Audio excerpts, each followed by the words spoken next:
keterlibatan langsung dari Rusia dan Cina.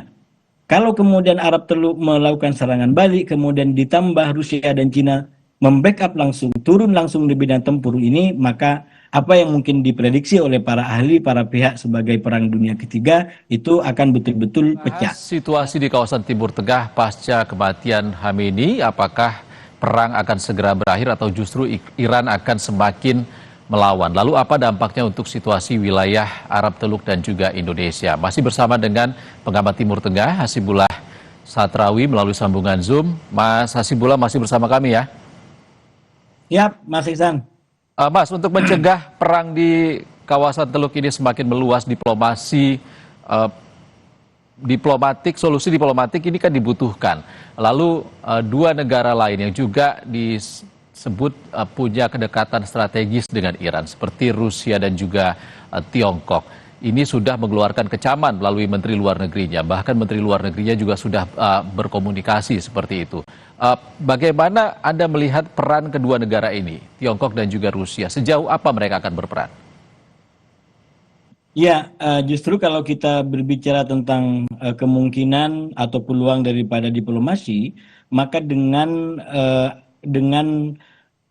dukungan, keberadaan dukungan dari Cina dan Rusia yang terus terang sifatnya hanya retorika daripada dukungan langsung ke lapangan di saat Iran diserang seperti ini, justru ini bisa menjadi harapan gitu bagi dorongan diplomasi, karena berarti ini situasi jauh lebih baik ketimbang katakanlah Rusia dengan Cina melakukan opsi turun langsung ke lapangan dan backup Iran.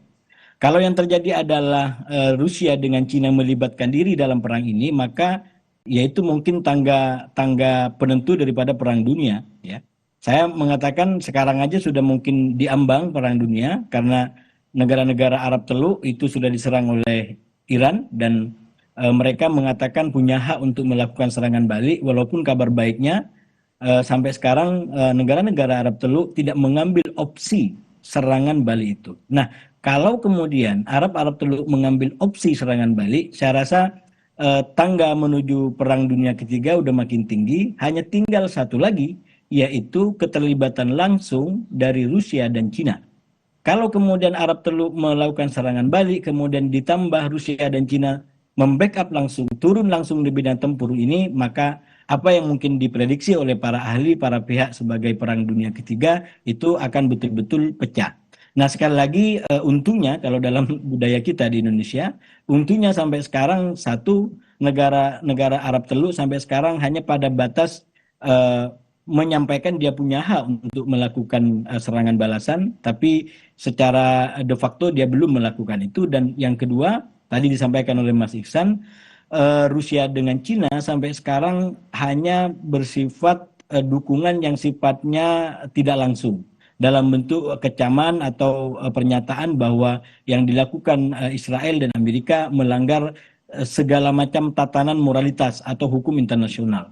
Nah, ini menurut saya mestinya menjadi keuntungan kalau kita ingin mendorong solusi diplomatik. Kenapa menjadi keuntungan? Karena tadi dua negara ini tidak terlibat secara langsung, dan yang tidak kalah penting, dua kekuatan ini juga sangat diperhitungkan oleh Iran sendiri. Nah, ini peluang berikutnya. Dengan tidak adanya dukungan langsung, backup langsung dari kedua negara, minimal kalau kita mengacu kepada perang 12 hari di antara Israel dengan Iran yang juga melibatkan Amerika waktu itu, ketika Amerika melakukan serangan membackup Israel kepada 3 fasilitas nuklir Iran, Iran datang ke Moskow, ke Rusia, dan dugaan, walaupun kita nggak dengar langsung, tapi patut diduga bahwa mereka juga minta dukungan, tapi Putin saat itu dukungannya tidak sekuat yang diharapkan oleh Iran. Sehingga apa? Kita lihat pulangnya yang dilakukan Iran adalah kayak semacam memilih opsi serangan balasan yang itu bisa disebut sebagai balasan penutup. Jadi kayak semacam kompromi, karena juga diberitakan saat itu Amerika sudah berkontak dengan Qatar untuk coba memediasi dengan Iran agar ini menjadi deeskalasi. Karena sekali lagi bagi Amerika cukup sekali serangan besar dan menghancurkan fasilitas nuklir. Nah, Iran mau balas tapi dari Rusia mungkin sinyalnya nggak begitu kuat sehingga setelah balik justru yang diambil adalah serangan terbatas yaitu kepada pangkalan Amerika di Qatar. Itu pun sudah dikasih tahu sebelumnya menurut beberapa media sehingga Amerika juga sudah mengosongkan prajuritnya di pangkalan itu dan praktis tidak timbul korban lagi yang akhirnya membuat kedua belah pihak merasa dibenangkan dan merasa terhormat, dengan kata lain sudah membalas tapi tidak perlu lanjut. Nah, kalau kita ambil ini sebagai skenario untuk sekarang, sekali lagi peluangnya ada gitu. Karena Iran yang sudah diserang seperti ini belum mendapatkan backup langsung daripada Rusia dan Cina. Sekali lagi kalau kita menggunakan analisis di depan layar atau di depan panggung berdasarkan pernyataan-pernyataan resmi di media. Kalau data-data lain mengatakan berbeda di balik layar, ya saya tidak punya kemampuan untuk nembus berita di balik layar atau info di balik layar atau data di balik layar. Tapi kalau kita mengacu kepada pernyataan-pernyataan resmi, maka kondisi Iran sekarang yang dalam tanda kutip sendirian menghadapi keroyokan dari Iran dari Israel dengan Amerika, ini sebenarnya juga menjadi celah bagi mereka yang mau mendorong solusi diplomatik karena berarti Iran juga masih bisa untuk didekatin gitu. Apalagi pernyataan-pernyataan dari beberapa tokoh, misalkan Trump sempat mengatakan ada tokoh tertentu di Iran yang ingin komunikasi gitu kan, walaupun akhirnya ada klarifikasi dari pihak Iran bahwa tidak ada di antara mereka yang coba untuk komunikasi. Tapi sekali lagi ini berarti ada teorinya nggak ada asap kalau nggak ada api. Cuman sekali lagi ini kan lagi situasi panas, jadi nggak mungkin orang mau kemudian tampil seakan-akan dia mau menerima kekalahan. Ini orang sekarang maunya seakan-akan dia yang menjadi pemenang. Karena itu kalau menjadi mediator menurut saya ini cukup alasan untuk kemudian diambil sebagai momentum melakukan langkah-langkah konkret, coba melakukan kontak dengan para pihak. Pertama mungkin mensolidkan tim mediator tadi dari negara-negara yang terseleksi atau diyakini, lalu kemudian bisa mulai masuk mendekati kepada aktor-aktor atau negara-negara yang sekarang berperang di lapangan. Begitu, Mas. Oke, Mas, dengan Iran juga menyerang Oman, tadi Anda mengatakan negara-negara Teluk ini belum memutuskan untuk membalas Iran. Lalu apakah dengan serangan Iran yang juga terus berlanjut ke beberapa negara, apakah memungkinkan negara-negara Teluk ini akan membalas akhirnya dan membuat Iran semakin tersudut gitu, dikeroyok? Aspek lain dari perang ini menurut saya Mas Iksan memang membawa negara-negara Arab Teluk pada situasi yang sangat kompleks. Sangat-sangat kompleks. Karena sekali lagi kalau kita baca dari awal, Arab Teluk itu tidak menginginkan perang ini. Arab Teluk itu sudah mengetahui bahwa kalau perang ini terjadi, Iran sudah mengancam juga akan menyasar pangkalan-pangkalan militer yang ada di negaranya. Karena itu Arab Teluk merekomendasikan kepada Amerika, kepada Trump, agar lebih menggunakan pendekatan diplomasi. Itu satu sikap daripada Arab Teluk. Yang kedua, ketika Amerika dan Israel betul-betul menyerang dan kemudian Iran membalas mewujudkan apa yang dia janjikan, maka ini membuat Arab Teluk harus menanggung dampak atau mengalami kerugian yang boleh dikatakan paling besar, menjadi pihak yang paling dirugikan dari perang ini. Kenapa? Kalau Iran menjadi rugi, ya karena memang dia dimaklumi dia menjadi salah satu sisi konflik. Dia berperang. Jadi kalau kemudian diserang lalu banyak yang jadi korban, secara logika umum orang akan memahami memang kita berperang. Tapi kalau Arab Teluk dia tidak berperang, dia malah bersahabat dengan Iran, dia malah berhubungan baik dengan Iran. Tapi dengan serangan yang dilakukan oleh Israel yang sebenarnya tidak disetujui oleh Teluk, tidak direkomendasikan oleh Teluk, lalu Iran betul-betul membalas kepada negara-negara Arab Teluk atau pangkalan militer yang ada di Arab Teluk, maka ini membuat negara-negara Arab Teluk betul-betul berada dalam dilema yang akut tadi. Kalau dia membalas, maka ini bisa jadi semakin jauh masuk dalam skenario Israel yang memang dari awal menjadi pengorder, menjadi inisiator daripada perang ini. Kalau tidak membalas, maka Teluk akan susah untuk mempertanggungjawabkan, terutama juga di hadapan rakyatnya. Sekarang banyak tempat-tempat katakanlah tempat-tempat wisata, tempat-tempat umum, bandara atau bahkan hotel yang menjadi sasaran daripada serangan yang dilakukan oleh Iran.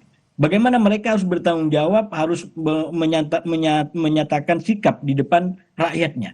Jadi ini situasi yang sangat kompleks bagi negara Arab Teluk. Belum lagi mereka berada di antara dua pihak yang bermusuhan, katakan Amerika dengan Israel dan Iran. Ini masyarakat akan melihat, loh kok negara-negara ini justru berada di dalam kelompoknya Amerika. Baik, Dengan seperti ini, kenapa kok malah berada di pihak Amerika? Kenapa kok belum lagi misalkan dimasukkan refleksi, ini kan Arab Teluk selama ini didukung dengan persenjataan dari Amerika. Bahkan Amerika sudah berjanji kirim 2 kapal besar itu ingin melindungi para kolega, para sekutunya di Amerika, di sekitar Iran. Nah ternyata walaupun sudah kedatangan atau sudah ada dari semua peralatan canggih Amerika, kenyataannya roket daripada Iran, rudal Iran masih mampu menembus pertahanan Arab Teluk, termasuk yang didukung, yang dilapisi oleh Amerika. Jadi kalau mau reflektif, pertanyaannya di situ, kenapa Arab Teluk tidak mengkritik kepada Amerika? Kenapa Arab Teluk tidak menggugat kepada Amerika? Di mana komitmennya? Di mana proteksinya?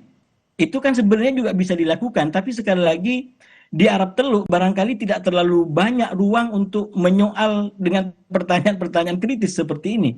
Karena pilihannya nggak banyak. Pilihannya adalah bagaimana mereka memaksakan keamanan, memerhatikan keamanan. Dan itu penting di hadapan rakyatnya. Selama ini yang menjamin keamanan itu adalah Amerika. Nah sekarang Iran mampu menjangkau negara mereka. Tapi sekali lagi, mungkin sekedar mempertanyakan itu juga tidak mudah kepada Amerika. Meminta pertanggungjawaban kepada Amerika mungkin juga tidak mudah. Sekali lagi karena mereka juga sudah menjadi korban seperti ini, dan yang paling mudah adalah dengan Iran gitu. Kenapa kamu serang kami? Yang ini kalau saya menggunakan bahasa yang digunakan oleh wartawan Al Jazeera ketika wawancara dengan Menlu Iran kemarin. Apa logikanya? Bagaimana pembenarannya kemudian kami di Arab Teluk yang bertetangga dan bersahabat dengan Anda justru diserang? Menlu Iran mengatakan kami tidak mempersoalkan negara-negara Arab Teluk, kami nggak ada masalah dengan negara-negara Arab Teluk. Kami diserang. Nah ini konteksnya. Kami diserang oleh Amerika. Dan pangkalan Amerika sekarang adanya yang dekat dengan kami adalah di negara-negara Arab Teluk. Jadi ini menurut saya situasi yang kompleks yang kadang-kadang di masyarakat kita tidak diurai secara lebih utuh, dan lalu konklusi sikapnya dukung A, tidak dukung B. Nah ini menurut saya kita harus juga memberikan informasi ke publik, kepada masyarakat kita, dan semoga dari itu masyarakat kita juga bisa mengambil sikap yang pertama sesuai dengan perspektif kebangsaan kita di dalam menyikapi di luar. Jadi jangan langsung terlalu mau mendukung A atau terlalu benci kepada B. Lalu menurut saya kita harus rasional dalam konteks kebangsaan kita, keindonesiaan kita. Kita sudah dipandu oleh nilai-nilai yang ada di situ. Dan kalau dalam konteks Iran, pijakan kita menurut saya adalah yaitu turut serta dalam menjaga perdamaian dunia. Nah oleh karena itu kalau kemudian yang diambil oleh Presiden yaitu mediasi, itu menurut saya implementasi yang sangat aktual dengan pijakan nilai tadi, daripada masuk blok misalkan, masuk blok katakanlah blok ini, blok itu. Ini kan nanti bisa menjadi lebih kompleks lagi.